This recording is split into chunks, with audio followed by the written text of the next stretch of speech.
Halo semuanya, jumpa lagi dengan saya di channel saya Bola on the Road, bincang bola santai, ekspresi tentang seluruh kejadian di dunia sepak bola sambil mengemudi atau berkendara tentunya dengan aman. Saya memakai seatbelt, memakai kacamata hitam supaya bisa melihat ke jalan tanpa harus kelihatan tidak melihat ke kamera. Kembali lagi, selamat datang kembali ke channel saya. Kali ini setelah sekian lama saya tidak posting, tentu saya akan sedikit mengomentari tentang hasil atau perjalanan timnas kita di babak kualifikasi Piala Dunia 2026. Jujur dari kemarin saya sudah membuat video lebih dari 3, cuma saya tidak jadi untuk memposting atau mengupload karena saya ingin sangat objektif dan ingin fokus kepada inti permasalahan atau ekspresi saya yang bisa dibilang tidak terpengaruh oleh emosi dan lain-lain. Kita semua sudah mengerti hasil dari timnas kita dari babak kualifikasi ronde keempat kemarin. Satu kata untuk timnas kita dan untuk kita semua adalah selamat. Artinya kita di masa hidup kita ini pada akhirnya pernah mengalami perjalanan timnas kita sedemikian membanggakannya. Lepas itu dari banyaknya support dan dukungan dari semua jajaran PSSI, dari kerja keras pemain, dari kerja keras pemerintah untuk support, ketua PSSI-nya, pelatih, pergantian pelatih dan dinamikanya semua, kita patut bersyukur dan berbangga kita masih bisa melihat yang selama ini kita lihat adalah timnas dari negara lain bertanding di babak kualifikasi Piala Dunia. Sekarang kita bisa menyaksikan timnas kita sendiri, merah putih Garuda. Kita melawan tim-tim yang kuat di Asia tanpa takut dan kita bisa berbangga.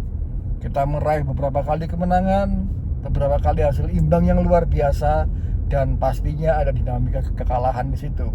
Saya tidak akan menyoroti tentang kenapa kita kalah, tentang pergantian pemain, tentang politik yang mungkin ada di situ.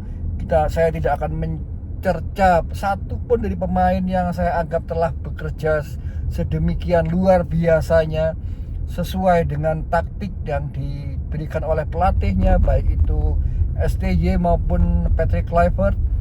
Saya hanya ingin mengomentari satu hal, bahwa sebetulnya kita ini sudah bisa untuk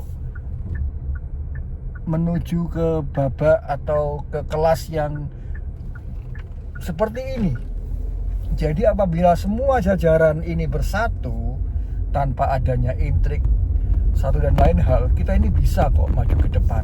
Kita jauh dari level ASEAN, kita level Asia, bahkan dunia kita pun berani.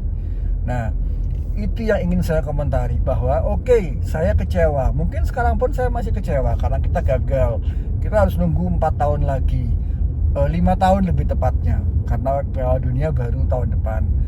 Dan belum tentu saya masih punya umur atau kita semua masih bisa melihat timnas kita bisa seperti sekarang atau lebih baik, entah itu di tahun 2030 atau ke depannya. Tapi kembali tadi, saya hanya mengucapkan selamat dan bersyukur kepada kita semua bahwa di momen ini kita pada akhirnya bisa berbangga pada merah putih Garuda kita. Saya harap dari semua peristiwa kejadian, entah itu salah, kekhilafan, intrik politik, kita saling sikut, kita saling menyalahkan dan lain-lain, kita bisa memetik satu poin yang paling penting, yaitu apabila kita niat, apabila kita bersatu, kita bisa kok berbicara banyak, baik di level ASEAN, Asia, bahkan mungkin saya yakin di level dunia. Saya yakin itu, bukti telah ada. Kita bisa mengalahkan tim-tim kuat Asia. Kita bisa berbicara banyak ketika bermain di kandang, di tandang pun juga sama. Jadi yang saya mau komentari adalah bahwa kita bisa berbuat lebih. We can do more than this. Kita negara besar, kita bangsa besar, dan tentunya kita punya kekuatan besar apabila seluruh jajaran, baik mulai dari pengurus, pemain, kepelatihan, supporter, fans sepak bola seperti saya, ini bersatu, kita semua mendukung, berdoa. Saya yakin kita bisa berbuat jauh lebih dari sini. Dan saya harapkan untuk ke depan akan ada selalu progres, baik di level Piala Asia, Piala AFF, dan sampai nanti kualifikasi Piala Dunia berikutnya, kita akan terus bisa berkembang. Tidak hanya di 2036 sekarang, tapi 2030 hingga 2034 dan seterusnya. Jadi itu yang mau saya sampaikan. Kembali lagi, saya sangat bersyukur dan saya tidak akan menyoroti tentang apapun yang negatif. Saya hanya ingin mengucapkan selamat untuk kita semua. Timnas kita pada akhirnya bisa sampai ke level ini. Gagal atau tidak, itu sudah ada rencana Tuhan. Dengan apapun caranya, ya memang belum saatnya kita ke sana. Oke, sampai sekian untuk podcast saya kali ini. Mohon subscribe, like, komen, sehingga saya bisa terus memposting seluruh atau beberapa event sepak bola baik domestik maupun internasional. Salam olahraga.